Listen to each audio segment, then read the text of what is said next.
Welcome to For the Love of Making Books. Have you got any envelopes from greeting cards? Well, this is just a way of making them into notebooks. So this was a tiny little card and I folded it in two. The little flap was too long, so I actually folded it back.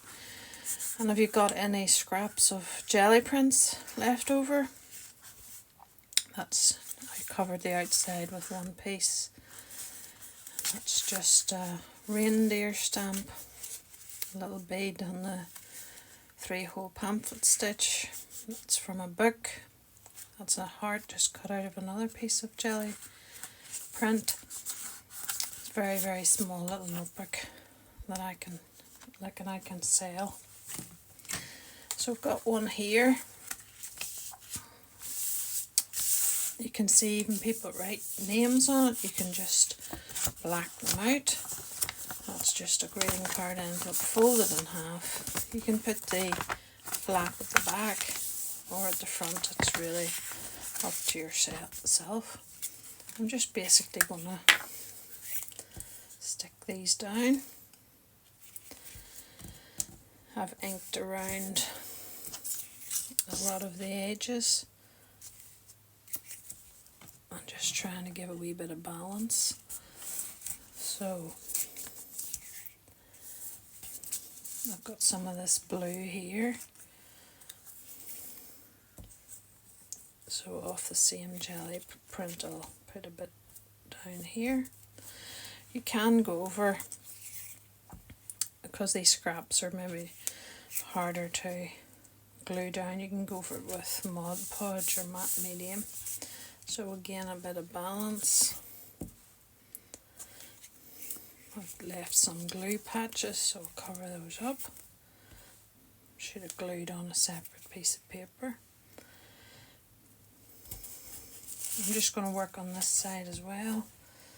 And this is my pile of scraps off here to the side. So they're not all inked. These are the ones I have already inked. You don't have to ink them, of course. I think I will eventually go over it with Mod Podge or matte medium. I'm just filling in bits, pieces. There's no right or wrong way here. Just the same sort of idea, giving a bit of balance every time. I think that's actually watercolour scrap.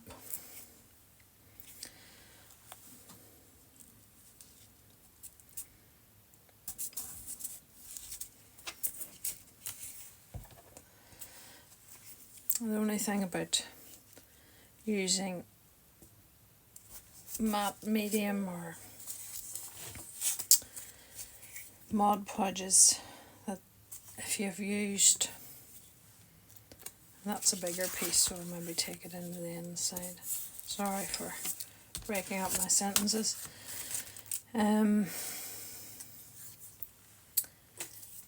If you've used distress ink, it's water soluble, so you have to just be a wee bit more mindful of that. So I don't think I have enough pages or scraps here, so I'm going to put a wee bit more. And of course you can take little embellishments from books. I have taken that out of a book. It's an old book, publishing information.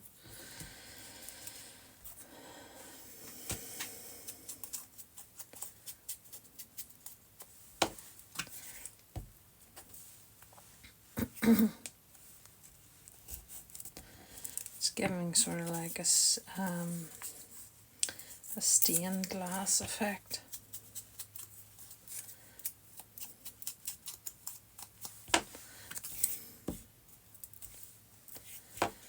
But you're killing two birds with one stone here. You're using up your tiny wee scraps that only people like us will even think about using.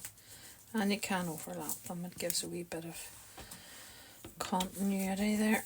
I think I'll stop with this here. This piece. There's more purple on the back, but we'll just go ahead and put that one there.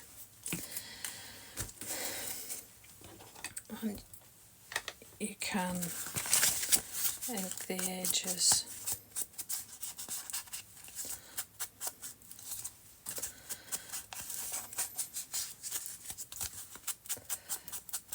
Now if you want to see it finished into a notebook with the pages added, like this little notebook here, if you want to see that kind of thing, like I sell those to kids, even to give for presents for their parents or friends, like only for a few pence.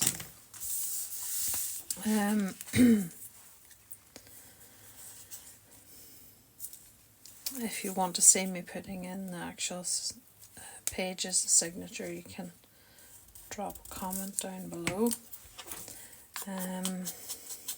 Most people maybe have already seen that procedure, but maybe you haven't. And there's a piece ripped out of a book. I like those ones with the wee word notes on it.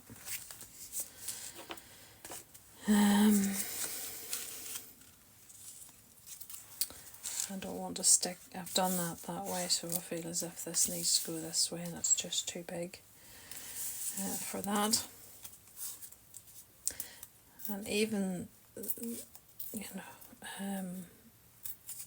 Gelliprint scraps that don't look like very much, you can use this technique. Like, who's ever going to use that scrap? Or where would you use it? Saving a messy sort of collage like this.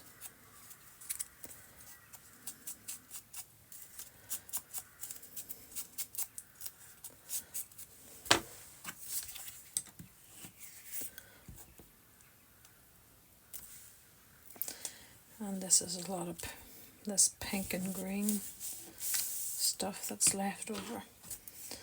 So I've even edges of things which in and of themselves don't look like much, but ink it up and you've got something that you can make into a notebook.